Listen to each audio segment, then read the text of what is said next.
The transmission was supposed to be a final eulogy for a dying world. The Coalition's forces were shattered, their elegant plasma shields failing against a relentless, mechanized advance. Defeat wasn't just near, it was a mathematical certainty. Then, the sky tore open, raining crude, unyielding drop pods of scarred steel.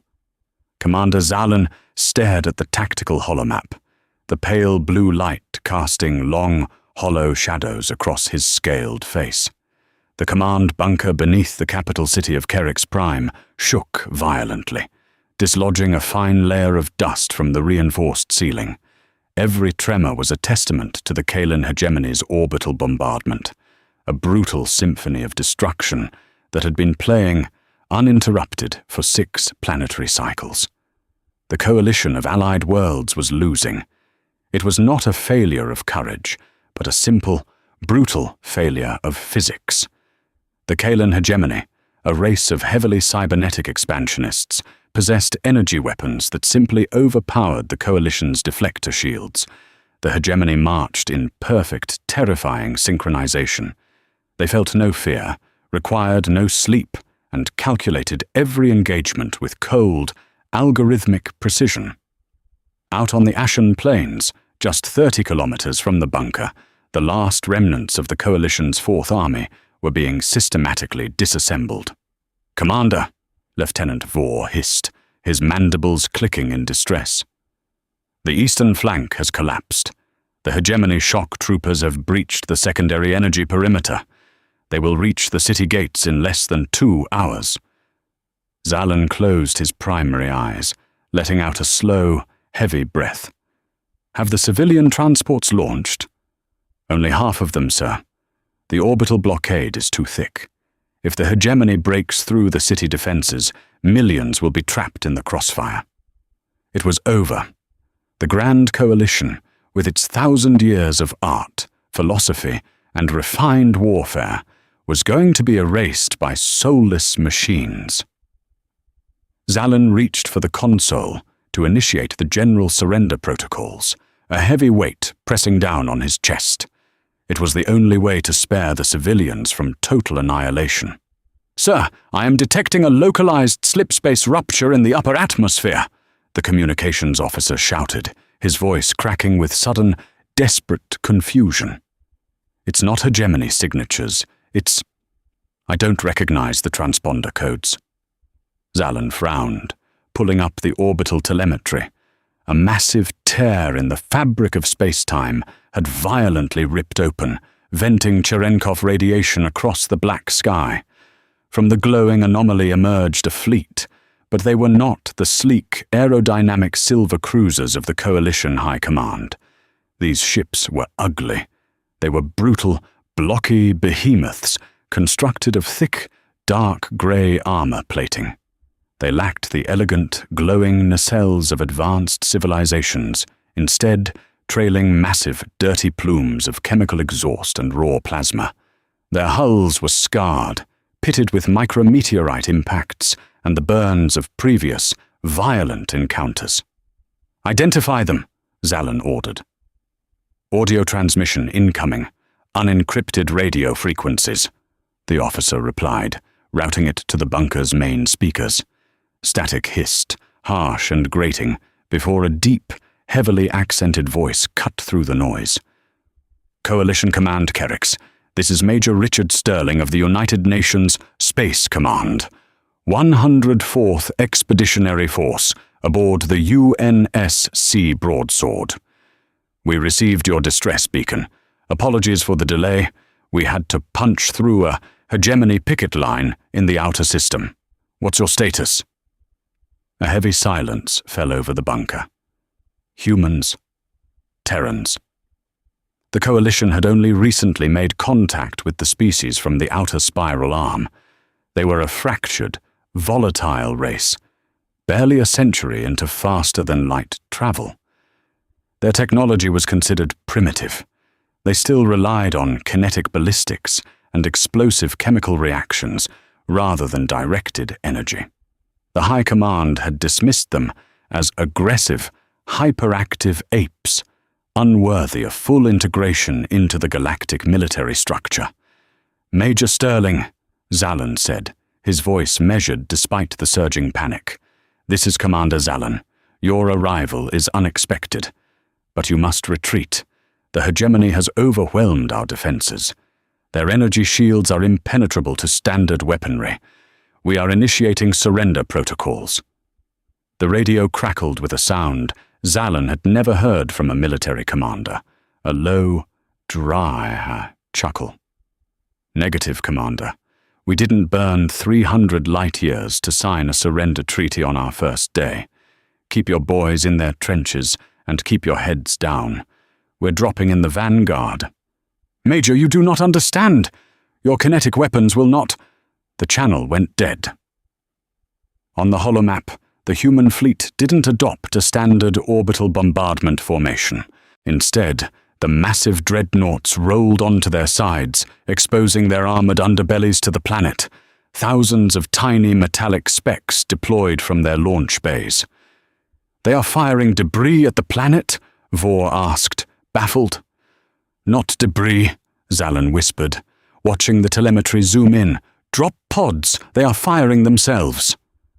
Corporal Wyatt Reed felt his stomach drop into his boots as the orbital drop pod detached from the broadsword. The zero-gravity suspension lasted exactly 3 seconds before the pod hit the planet's atmosphere, and gravity violently reasserted itself. The metal coffin shuddered, the heat shields glowing a blinding white-hot through the tiny reinforced viewport. "Hold on to your breakfast, boys!" Sergeant Bill Higgins roared over the rattling internal comms, his voice competing with the deafening roar of atmospheric friction. 10 seconds to impact. Remember your training. These toaster heads rely on energy dissipation. We're going to give them a physics lesson." Reed checked his assault rifle, slapping the heavy tungsten carbide magazine into the receiver. The humans didn't use plasma. Plasma dispersed upon impact, with hegemony shields, easily absorbed and rechanneled.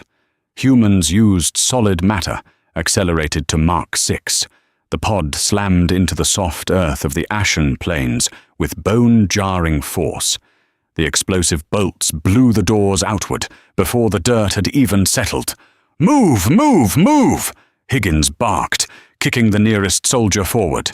Reed scrambled out into the choking grey dust of Kerrick's Prime. The sky above was streaked with thousands of flaming entry trails. All around him, human soldiers in heavy, muddy green combat armor poured out of their craters, immediately spreading into a loose, aggressive skirmish line. Less than a mile away, the hegemony advance was a terrifying sight. A monolithic wall of towering, four-armed cyborgs marched in perfect unison, their bodies encased in shimmering blue energy fields. Behind them, massive hovering siege platforms charged their devastating plasma artillery. From the safety of the bunker, Commander Zallen watched the holomap in horror. The humans hadn't landed behind the defensive line. They had dropped directly into no man's land, right between the retreating coalition forces and the advancing hegemony. "They are committing suicide," Lieutenant Vore breathed. "The hegemony will slaughter them in seconds." On the battlefield, Major Sterling stood near a communications relay, entirely unbothered by the advancing mechanical wall. He picked up his handset. "Artillery batteries, give me fire mission Delta. Maximum dispersal. Rain hell." Far above, the ugly, blocky human ships had aligned their primary mass drivers. Not laser batteries, but massive magnetic coils. A whistling sound tore through the atmosphere, growing into a deafening shriek. Zallen watched as the sky darkened. Thump, thump, thump, thump. It wasn't a flash of light, but a concussive shockwave that physically rattled the teeth of every being within 50 miles. The human artillery shells didn't hit the energy shields and disperse. They detonated a microsecond before impact, unleashing tens of thousands of jagged, depleted uranium shrapnel shards moving at hypersonic speeds. The hegemony's advanced energy shields were designed to absorb heat and light. They were absolutely completely useless against a barrage of solid kinetic sledgehammers. The front line of the hegemony advance simply disintegrated. The shimmering blue shields sparked and popped like fragile glass under a rain of stones. Cyborg bodies were shredded, their mechanical limbs and vital fluid sacs torn apart by the brutal kinetic storm. For the first time in 6 cycles, the perfect, relentless march of the enemy faltered. "Advance!" Sterling roared, pulling a heavy trench shotgun from his back.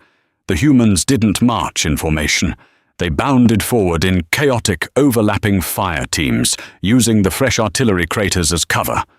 Corporal Reed threw himself into a ditch, mounted his rifle on the dirt lip, and opened fire. The heavy crack-crack-crack of human ballistics filled the air, a stark, terrifyingly loud contrast to the quiet pew-pew of the Coalition's plasma rifles. The hegemony, algorithms struggling to calculate this completely irrational, barbaric style of warfare, returned fire. Superheated bolts of plasma struck the human lines. Reed saw Private Jenkins take a direct hit to the shoulder. The plasma burned instantly through her ceramic plate, cauterizing the flesh beneath. In the Coalition army, a wound like that triggered an automatic medical retreat. The shock would incapacitate an alien soldier. Jenkins screamed, fell backward, rolled violently in the mud to extinguish the lingering heat, and then, to the absolute horror of the watching hegemony sensors, she stood back up, driven by a massive, naturally occurring chemical dump of adrenaline and cortisol, a biological quirk unique to humanity's predatory evolution. She hoisted her weapon with her good arm and kept firing, screaming a string of venomous curses. "Their biology," Zallen whispered in the bunker, his eyes wide. "They are ignoring fatal trauma. How are they still fighting?" "They're animals," Vore said, though the disgust in his voice was quickly being replaced by deep, reverent awe. Out in the mud, the hegemony shifted tactics. Their giant hover tanks pushed forward, targeting the human infantry. "Anti-armor up!" Sergeant Higgins yelled, diving over a blast crater. 2 human soldiers carrying long, olive-drab tubes stepped out into the open. They didn't lock on with thermal sensors or laser sights. They hoisted the unguided rocket launchers onto their shoulders, aimed down the iron sights, and pulled the triggers. 2 high-explosive anti-tank, heat, warheads streaked across the battlefield. The impact was spectacular. The shaped charges didn't care about energy dispersion. They focused a jet of molten copper directly through the tank's armor plating, detonating the ammunition stores inside. The hegemony siege engine erupted in a massive fireball, raining burning metal down on its own infantry. The human momentum was terrifying. They fought dirtier, louder, and harder than anything the galaxy had ever seen. When the hegemony troops closed the distance, expecting the humans to break and run from melee combat, they were met with something worse. Corporal Reed ran out of ammunition just as a towering hegemony shock trooper leaped into his trench, raising a crackling energy blade. Reed didn't retreat. He didn't surrender. He let out a primal roar, drew an 8-inch steel combat knife from his chest rig, and lunged forward, driving the blade directly into the exposed synthetic joints of the machine's neck, twisting violently until sparks flew and the machine collapsed. In the command bunker, the mathematics of despair had completely changed. The algorithms were breaking. The impossible was happening. The mud of the Ashen Plains was painted in the black oil of the hegemony, and the Terrans, battered, bleeding, and screaming, were holding the line. But Major Sterling knew the real fight hadn't even begun. The hegemony was a hive mind, and it learned fast. As the first wave of shock wore off, the sky darkened as a massive hegemony orbital dreadnought began descending into the atmosphere, preparing to wipe the human vanguard off the face of the planet. The battlefield of the Ashen Plains had become a graveyard of shattered synthetic limbs and smoking craters, but the momentary human victory was dwarfed by the shadow creeping across the dirt. Above them, the clouds parted, violently shoved aside by the sheer mass of the descending hegemony dreadnought. It was a terrifying construct, shaped like a monolithic obsidian spearhead, measuring over 3 kilometers from tip to stern. It did not fly so much as it oppressed gravity, hovering with an unnatural, silent menace. The underside of the Leviathan began to glow with a sickly, pulsating violet light as its anti-gravity repulsors and secondary plasma batteries charged. Deep in the Coalition command bunker beneath Kerix Prime, the tactical holomap flared crimson. Warning sirens, which had been silenced during the human infantry push, shrieked back to life. "Atmospheric displacement is exceeding maximum thresholds," Lieutenant Vore shouted over the din, his 4 ocular receptors wide with unfiltered terror. "Commander Zallen, it is a planetary siege engine. The human ground forces are directly in its primary firing arc. They will be atomized in a single barrage." Zallen gripped the edge of the holotable, his claws gouging deep into the polished composite metal. He had watched the Terrans fight with a savagery that bordered on the suicidal, but courage meant nothing against a capital-class warship. "Open the channel to Major Sterling," Zallen commanded, his voice heavy with the inevitable. "Major, you have bought our civilian transports enough time. You must order your troops to scatter. There is no biological or mechanical armor that can withstand a Class 7 plasma bombardment." The radio crackled. The background noise on the human channel was a chaotic symphony of booming artillery and roaring engines. "Scatter?" Major Richard Sterling's voice fired back, utterly devoid of the panic Zallen expected. "Commander, if my boys scatter, we lose the concentrated fire line, and those toaster heads on the ground will roll right over your city gates. We hold the line. Broadsword. This is Sterling. Big ugly target blocking our sun. Give me orbital clearance." "Negative, Major," replied the cool, synthetic-laced voice of Lieutenant Commander Thomas Bradley from the UNSC broadsword in orbit. "The Dreadnought's dorsal shields are drawing power directly from its main reactor. Our mass drivers will just bounce off the upper carapace. You need to crack its ventral armor from the ground, or we are blind up here." Sterling didn't hesitate. He switched his comms to the localized command frequency. "All units, this is Sterling. We have a floating fortress trying to crash our party.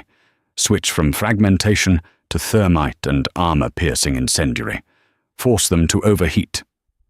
Down in the mud, Corporal Wyatt Reed wiped a mixture of sweat, grey ash, and alien oil from his visor.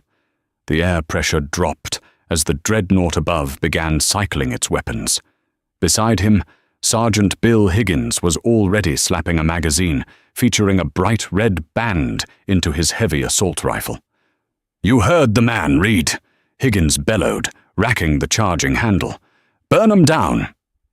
The hegemony, a collective hive mind that processed battlefield data through sterile algorithms, recognized the humans as an anomaly. They updated their tactical subroutines. Instead of sending standard shock troopers, the dreadnought deployed heavy mechanical quadrupeds, spider tanks the size of transport trucks, heavily shielded and armed with rapid-fire plasma repeaters. "Here they come," yelled Private First Class David Henderson, a heavy weapons specialist from the 3rd Platoon, stationed 50 yards to Reed's left. Henderson hoisted a bulky, multi-barreled rotary cannon over the lip of the trench. The spider tanks didn't march. They scuttled with terrifying speed, their energy shields rippling. But the humans had also adapted. "Fire!" Higgins roared.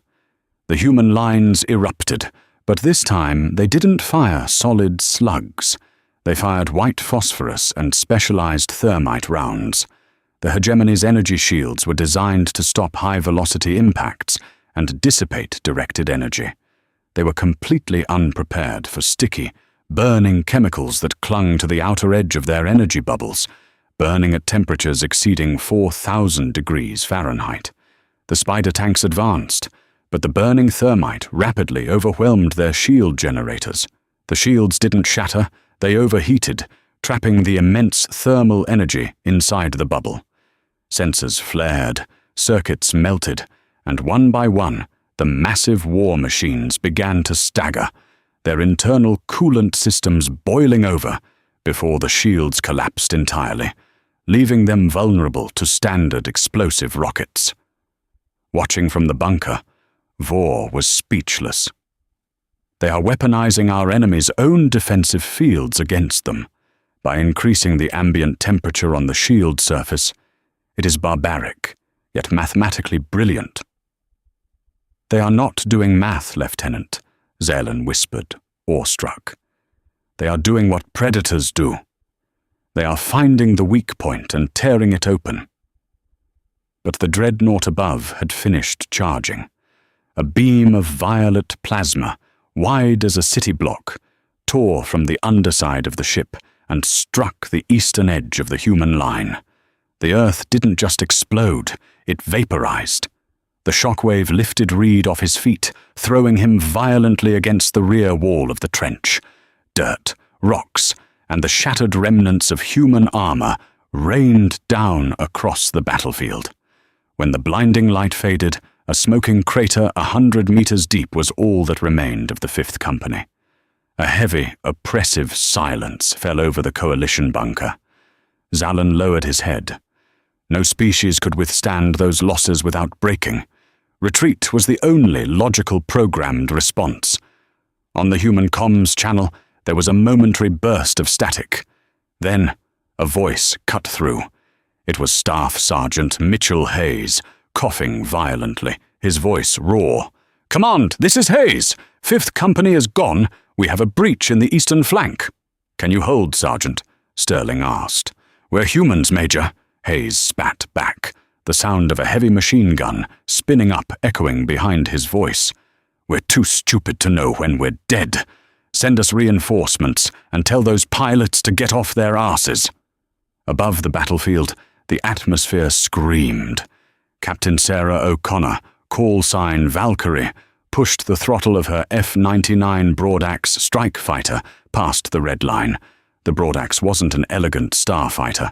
It was basically two massive jet engines strapped to a depleted uranium Gatling gun wrapped in titanium armor. "Valkyrie Squadron dropping out of orbit," O'Connor announced. "Target the dreadnought's ventral repulsor lifts. They want to play in the mud. Let's bring them down into it." The hegemony ship recognized the incoming fighters and deployed hundreds of autonomous interceptor drones. The drones moved with impossible agility, pulling maneuvers that would instantly kill a biological pilot. But humans were fundamentally insane. "Dampeners off!" O'Connor commanded. To keep pace with the machines, the human pilots deactivated the inertial dampeners that protected them from G-forces, routing the saved power directly to their forward deflector screens. O'Connor violently wrenched her flight stick sideways, pulling a staggering 12 Gs. Blood pooled in her legs, her vision narrowed into a dark tunnel, and the capillaries in her eyes burst, painting her sclera a terrifying blood red. The G-suit compressed violently, forcing the blood back into her brain. She screamed through clenched teeth, enduring physical agony that would snap the spine of a Kaelin warrior. The human fighters tore through the drone swarm like wolves among sheep. They didn't calculate optimal firing solutions. They relied on intuition, instinct, and raw aggression. O'Connor lined up the massive, glowing repulsor node on the underside of the dreadnought. "Eat this, you ugly bastards!" she snarled, squeezing the trigger. The Broadaxe's nose cannon roared, unleashing a stream of armor-piercing, depleted uranium shells at 4,000 rounds per minute. The localized shield around the repulsor shattered under the kinetic weight, and the heavy rounds tore into the delicate anti-gravity machinery. Secondary explosions rippled across the dreadnought's underbelly. The massive ship shuddered violently, dipping sharply to the right as it lost buoyancy. "Sterling, we opened a window!" O'Connor gasped over the radio, her breathing ragged. "The central thermal exhaust port is unshielded, but you've got to paint it from the ground. We can't get a lock through their jamming field." "You heard the pilot!" Major Sterling roared, climbing out of his command trench and pulling a heavy, laser-targeting module from his pack. "We need to paint the belly of that beast. I need a squad to make a run straight down the center." It was a suicide mission. The space directly beneath the dreadnought was a killing field, swept by the ship's automated point defense turrets and swarming with hegemony heavy infantry trying to protect their wounded capital ship. Corporal Reed didn't wait for orders. He grabbed Sergeant Higgins by the shoulder strap of his armor. "We're going! Cover us!" Private Jenkins, her right arm strapped tightly to her chest, the cauterized stump of her shoulder oozing, racked the slide of her pistol with her teeth and her good hand. "I'm not dying in a ditch," she hissed, her eyes wild with a cocktail of painkillers and pure adrenaline. "Let's move!" "Suppressive fire!" Henderson screamed, standing up entirely out of the trench, a reckless defiance of survival instincts, and holding the heavy rotary cannon from the hip. He laid down a wall of lead, tearing into the hegemony lines, drawing the automated turret's fire toward himself. Reed, Higgins, and Jenkins bolted from the trench. They sprinted across the ruined earth. Mud sucked at their boots. Plasma bolts sizzled past their ears, so close the ambient heat singed Reed's eyebrows. "Keep moving, do not stop," Higgins yelled. A plasma bolt caught Jenkins in the thigh. She went down hard, tumbling in the ash. Reed stopped, turning back to grab her. "Leave me!" Jenkins screamed, rolling onto her back and raising her pistol, firing blindly at the advancing cyborgs. "Paint the target, Reed! Paint the damn target!" Reed gritted his teeth, the muscles in his jaw popping, and turned forward. The dreadnought was right above them now, its sheer mass blotting out the sky entirely. The noise was deafening, a deep, mechanical grinding as the ship tried to compensate for the damaged repulsors. A massive hegemony shock trooper stepped into their path, its 4 arms raising twin plasma rifles. Before it could fire, Higgins charged like a battering ram, slamming his heavily armored shoulder directly into the machine's chest plate. The impact knocked the cyborg off balance. Higgins shoved the barrel of his assault rifle beneath the creature's chin guard and pulled the trigger until the magazine clicked empty. But the machine's dying reflex triggered its weapons. A blast of plasma caught Higgins directly in the chest. The sergeant fell, his armor smoking. A massive hole burned through his ceramic plating. "Sarge!" Reed slid into the dirt beside him, ignoring the crossfire. Higgins coughed, blood spattering the inside of his cracked visor. He didn't scream. He looked at Reed, his hand shaking as he shoved the laser-targeting module into the corporal's hands. "Do it, kid. Give 'em hell!" Higgins went limp. Reed felt something snap inside him. It wasn't despair. It wasn't the cold, calculating retreat response of the coalition. It was rage. Pure, unfiltered, primal human fury. He grabbed the module, stood up in the middle of the open battlefield, completely exposed to the enemy, and looked up at the damaged, glowing exhaust port of the dreadnought. Plasma fire scored the armor on his arm. A glancing blow struck his helmet, shattering his visor and burning the side of his face. Reed didn't flinch. He planted his boots in the mud, aimed the module straight up, and engaged the laser. A bright, solid beam of crimson light connected the muddy, broken human on the ground to the Leviathan in the sky. "Broadsword!" Reed screamed into his comms, his voice tearing his throat. "Target locked! Fire! Fire!" In orbit, Lieutenant Commander Bradley watched the telemetry lock on his screen. "Target acquired. Firing magnetic accelerator cannon. Godspeed, Marines!"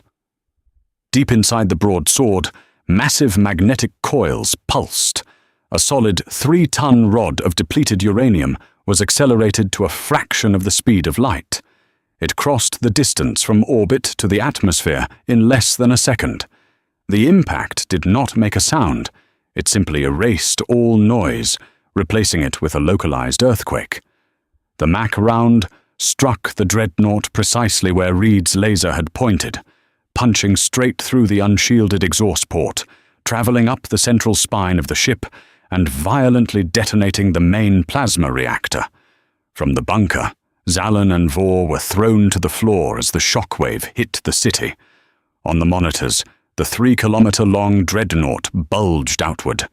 The sleek obsidian armor cracked, bleeding blinding white light.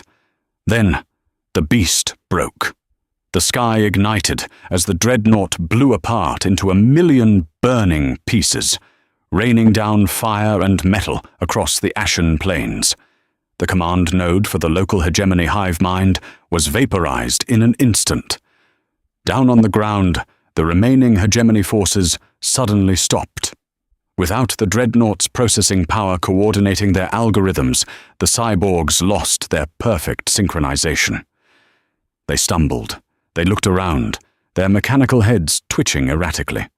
For the first time in their existence, the hive mind experienced a critical system failure indistinguishable from biological panic. Corporal Reed stood amidst the falling debris, covered in blood and ash, his chest heaving. He lowered the targeting module. Around him, the surviving humans climbed out of their craters and trenches. They didn't cheer. They didn't celebrate. They simply reloaded their weapons. In the command bunker, Zallen slowly pulled himself off the floor. He stared at the monitor. The invincible hegemony army was in disarray, retreating in chaotic, uncoordinated clusters. The impossible had happened. "Commander," Lieutenant Vor whispered, his voice trembling with a profound, newfound reverence. "The coalition forces. They are requesting permission to break the defensive perimeter. They want to join the Terrans in the counterattack." Zallen looked at the muddy, bleeding, relentless apes on the screen. They were primitive. They were brutal. They were exactly what the galaxy needed. "Granted," Zallen said softly, "and patch me through to Earth Command. We have an alliance to formalize." The siege of Kerix Prime wasn't won by advanced mathematics or elegant energy shields. It was won by the relentless, chaotic grit of humanity. The galaxy learned a terrifying lesson that day. When logic dictates defeat, humans ignore the math. They fight in the mud, they bleed, and they shatter the impossible. The coalition survived, forever changed by the roaring, kinetic fury of the Terran vanguard.